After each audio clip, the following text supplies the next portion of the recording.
Merci, Monsieur le Président. Madame la Préfète, Monsieur et Madame le Sénateur, Messieurs les députés, Monsieur le représentant du Conseil départemental, Monsieur le représentant du Conseil régional, Monsieur le maire, Mesdames et Messieurs les présidents CCA, chers amis, bonjour. Il me revient la lourde tâche de démarrer nos travaux de la matinée. Mais pas d'inquiétude, je vais m'efforcer d'avoir des propos concis et d'aller à l'essentiel. Il est d'ailleurs difficile de résumer l'action de votre fédération sur une année en quelques minutes. Pour cela, je vous invite à découvrir notre rapport d'activité qui vient de vous être distribué, qui vous détaillera l'ensemble de notre activité 2022. J'en profite au passage pour remercier Michael Lesbat, notre directeur adjoint, à la tâche sur ce rapport qui nous permet tous les ans d'avoir une réelle visibilité sur l'action de la Fédération landaise. Je vais cibler mon exposé sur les faits marquants de l'année écoulée. Comment ne pas débuter par la formidable mobilisation des chasseurs sur les incendies qui ont touché le sud-ouest l'été dernier. Je salue d'ailleurs ici la présence du lieutenant-colonel Desbièles, directeur opérationnel du SDIS 40. Vous avez été exceptionnel, exemplaire. Nous avons fait une démonstration factuelle et indiscutable de l'intérêt que nous portons à notre territoire, à nos terres, sur lesquelles nous évoluons et bien sûr sur lesquelles nous pratiquons notre culture cynégétique. Devant cet engagement hors norme de votre part, la Fédération ne pouvait pas rester inactive. Vous étiez au feu avec les pompiers et nous avons essayé d'apporter un peu de réconfort en soulageant les équipes de bénévoles sur place. Ainsi, grâce à une impulsion inarrêtable de notre président, la Fédération, avec ses administrateurs et ses salariés, nous sommes allés sur la commune de Mano préparer et servir des repas à nos soldats du feu. Il serait restrictif de parler de cela sans remercier, ici publiquement et du fond du cœur, tous les acteurs qui nous ont aidés à monter cette opération citoyenne. Nous remercions tout particulièrement les centres Leclerc pour avoir répondu immédiatement présent. Je remercie aussi Vanessa, notre administratrice courageuse, qui a fourni nombre de repas. Vanessa, la chasse landaise est avec toi. Excusez cet aparté, mais ses proches comprendront. Merci à la ferme des Vallons, qui a ravi des pompiers presque surpris de déguster un rougail chaud et épicé, parfait, pour repartir au combat. Je n'oublierai pas les gueules noircies des pompiers ces jours-là. Je n'oublierai pas non plus les silences assourdissants des donneurs de leçons en chef, où n'importe quel citoyen, un tant soit peu averti, y verra la démonstration de leur inconsistance sur le terrain, de leur mépris des réalités rurales et environnementales, et dont l'existence est seulement focalisée sur le buzz médiatique. Concernant les médias et la communication, j'en profite pour remercier Jean-Baptiste Ballion, qui nous a fait un montage vidéo, Beast Hate et Plan Foutut, et qui a pu être diffusé et fortement relayé. Pour celles et ceux qui ne l'avaient pas vu, prenons une minute pour la revoir.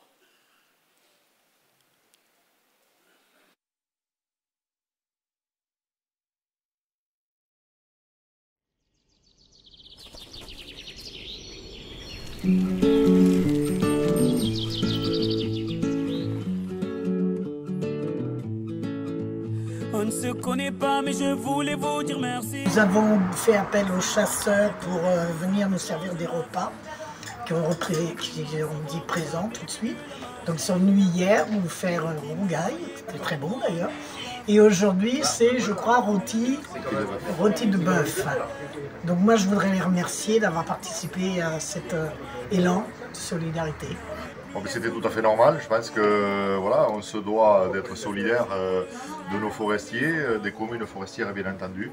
Et c'était pour nous un élan de solidarité incontournable que l'on devait apporter à notre forêt landaise, mais bien sûr à ceux qui habitent. Et grâce bien sûr à divers donateurs, que ce soit des structures commerciales ou des producteurs, mais ça nous permet effectivement de pouvoir faire marcher nos forces de l'ordre, nos pompiers, nos soldats du feu. On est vraiment très sensible à cette mobilisation pour aider les pompiers. Ils sont au charbon, mais vous êtes aussi au charbon. Donc, merci beaucoup pour ce que vous faites. Vraiment, si vous pouvez le dire à tous les chasseurs du département, combien on a été sensible à votre soutien. Merci beaucoup, vous doit bien ça. Merci. On ne se connaît pas, mais vous m'avez tellement appris.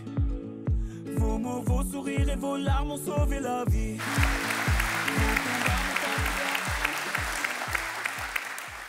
2022, c'est aussi l'année de notre nouvelle équipe et la mise en place d'un fonctionnement que l'on souhaite dynamique, efficace et au service de la chasse populaire landaise.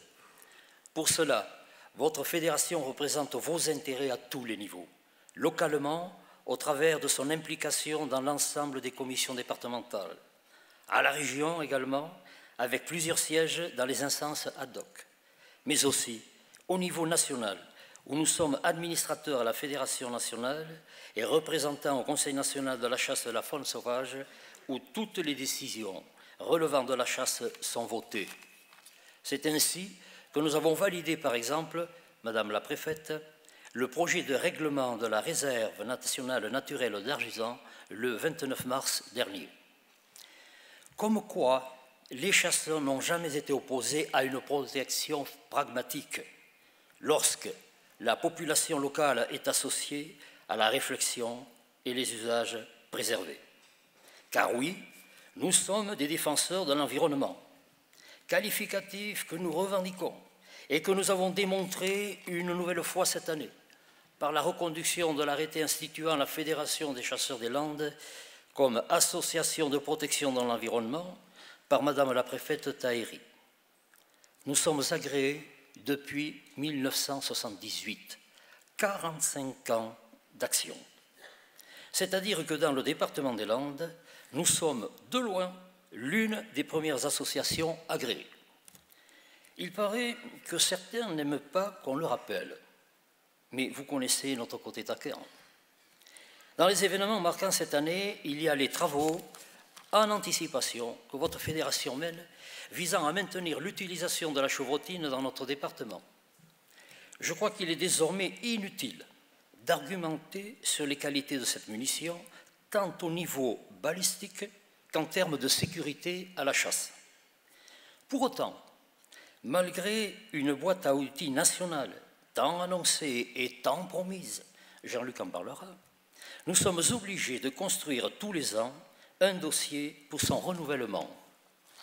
Mais avec cette année, une contrainte supplémentaire, celle d'anticiper, qui va nous interdire progressivement l'utilisation du plomb dans les munitions de chasse. Il était hors de question de rester passif pour la Fédération. Comme lors des premières expérimentations en 2009, puis en 2018 et maintenant en 2022, nous avons fait appel à des experts reconnus en balistique, et pas des moindres, pour tester nos chevrotines 21 grains.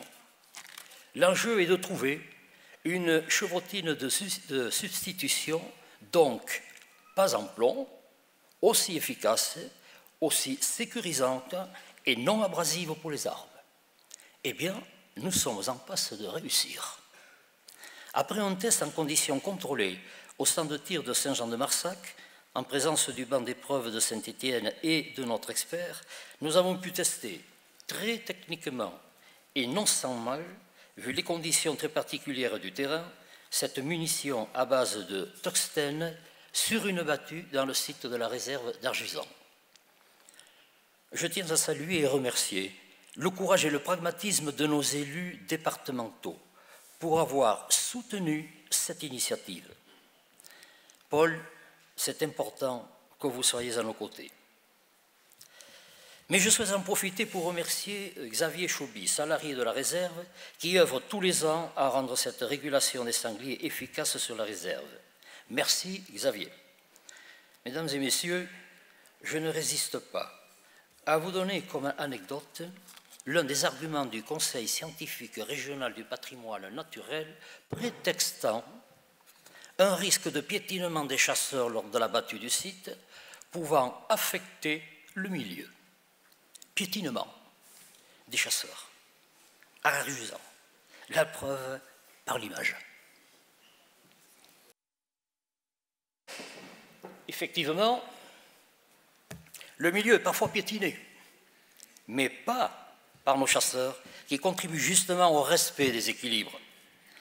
À ce stade, nous attendons d'un jour à l'autre le rapport d'expérimentation définitif afin de le porter au ministère. Je dois vous avouer que nous sommes confiants. Ce dossier est directement en lien avec la question du plomb à la chasse. Mes chers amis, il est vrai, et certains d'entre vous peuvent nous le reprocher, nous n'avons pas communiqué sur cette menace, parce que nous ne savions pas quoi dire. Et encore aujourd'hui, cela reste flou. Oui, la loi interdisant l'utilisation, mais aussi le port du plomb en action de chasse dans les 100 mètres d'une zone humide est passée. Nous avons reçu la circulaire d'application le 14 février 2023. Bonne Saint-Valentin. Vous dire que l'on utilisera le plomb comme avant serait vous mentir. Quelles seront les réelles applications pour la saison prochaine? Il est encore trop tôt pour le dire. Des négociations âpres sont en cours. Des pays pourtant soi-disant modèles ont complètement fait machine arrière. Je pense aux pays du Nord qui se remettent à utiliser le plomb de chasse. Au niveau national, nous demandons une cartographie précise des lieux d'interdiction. Dès cet été, en collaboration avec l'OFB, nous ferons le maximum d'informations avec les éléments dont nous serons en possession. Je reste fidèle à ma devise de vous parler vrai. C'est malheureusement tout ce que je peux vous dire aujourd'hui et à cet instant. Du plomb, j'ai la transition toute faite pour notre dossier qui nous occupe désormais quotidiennement. Je veux parler du SIA, le système d'information sur les armes. Le contexte sécuritaire actuel est passé. Ne nous laissez aucun doute sur l'obligation de déclarer nos armes. Nous, détenteurs légaux et responsables. Entre nous, une confidence. Il se dit que notamment à Marseille, il n'y a pas de déclaration où devraient figurer certaines armes. Allez comprendre.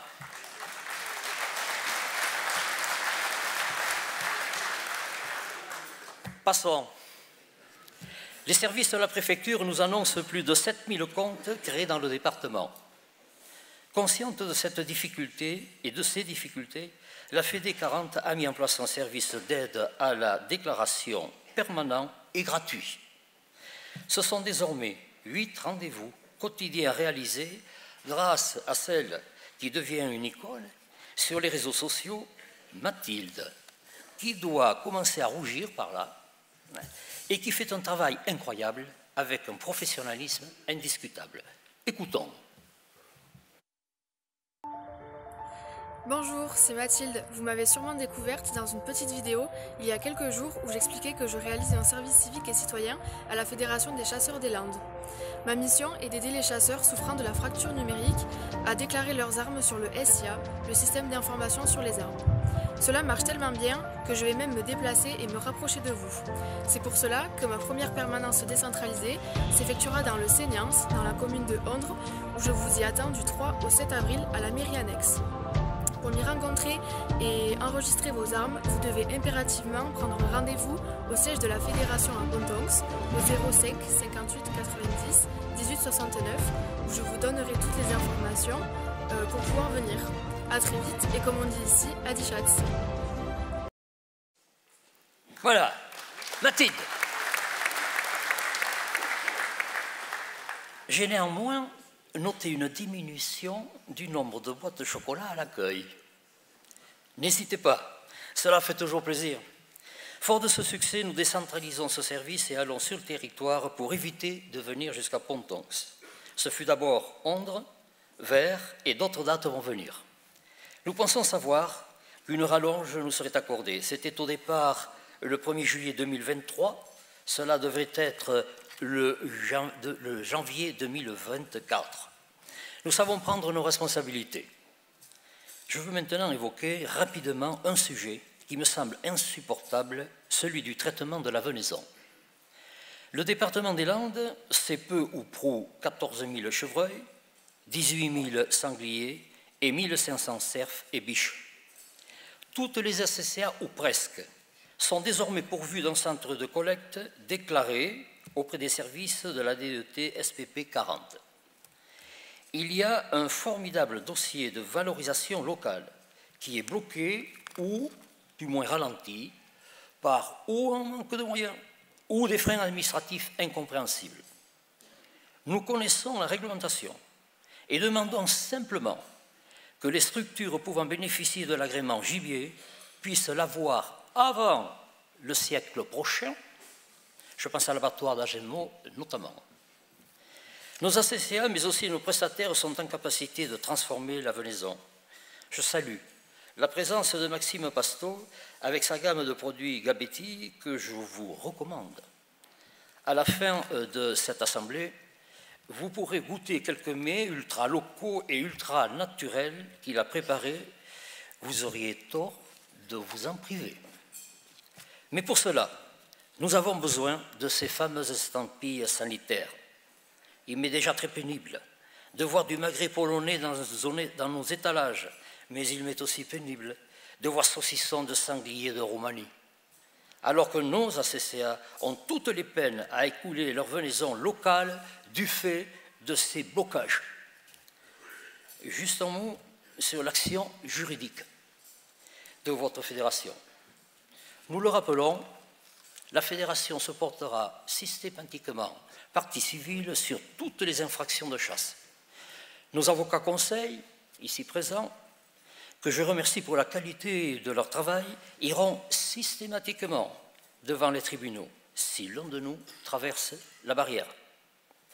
Il en va de notre crédibilité, mais cette crédibilité va aussi dans le sens de la défense de la chasse et des chasseurs, même si votre fédération est la seule fédération départementale à rester en justice contre la Fondation Brigitte Bardot pour sa campagne d'affichage aussi scandaleuse qu'injurieuse. Le juge retiendra la liberté d'expression. Nous sommes obligés d'en prendre acte. Mais attention, le signal a été clairement reçu, nous ne laisserons rien passer. Enfin, je finis mon rapport en tournant une page, celle d'Alka Torda. Vous avez dû le voir dans la presse, le centre de soins de la faune sauvage créé par la Fédération et porté par notre défunt président Jean-Roland Barrère s'est transformé en Paloum. Paloum est désormais une association à part entière dans laquelle la Fédération reste bien entendu fortement engagée. Nous souhaitons un bel envol à cette nouvelle association landaise, où les chasseurs landais montrent une nouvelle fois leur attachement à leur territoire et environnement. Je ne souhaite pas être plus long.